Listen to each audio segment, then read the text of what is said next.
Hi, I'm Derek. I'm a senior cylinder head technician here at Boise Cylinder Head Services.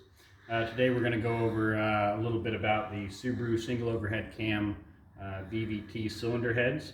This one has a casting number of E25S. That's their latest version, and it has a direct coil plug as well as a shorter spark plug tube, which is the major difference between it and its earlier versions, the V25 casting number and the T25 casting number.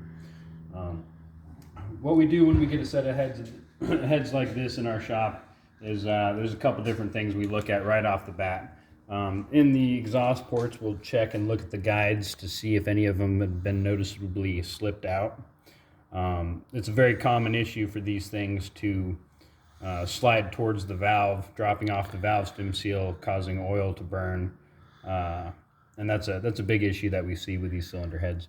Another thing that we're looking for when we're looking inside these exhaust ports is for oil coming down from the guide. I don't know if you can see in there, but oil slipping down from the guide, that tells us that the valve stem seals are worn out beyond functioning. Usually we see that at about 100 to 120,000 miles on the vehicle.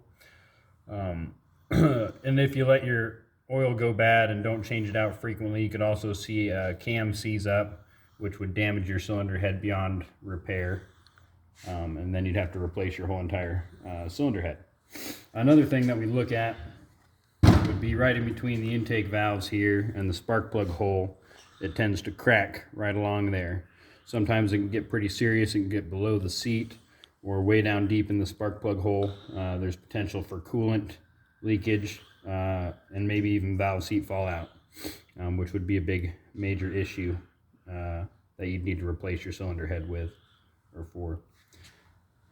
Another thing that we take a look at while we're here is we'll get a vacuum gun and we'll check the sealing of these valves to tell us if they're sealing properly.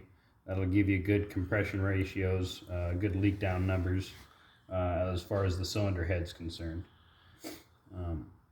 We'll also look over the rocker arm assembly here, look down in and see if there's any wear on the cam lobes or the cam bearings or the tips of the valves. And then we'll get into our recommendation process, and depending on the quality of the cylinder heads and the condition of the cylinder heads, we might recommend to tear them down and estimate them out. When we tear them down, we'll pull the rocker arm assembly off at first,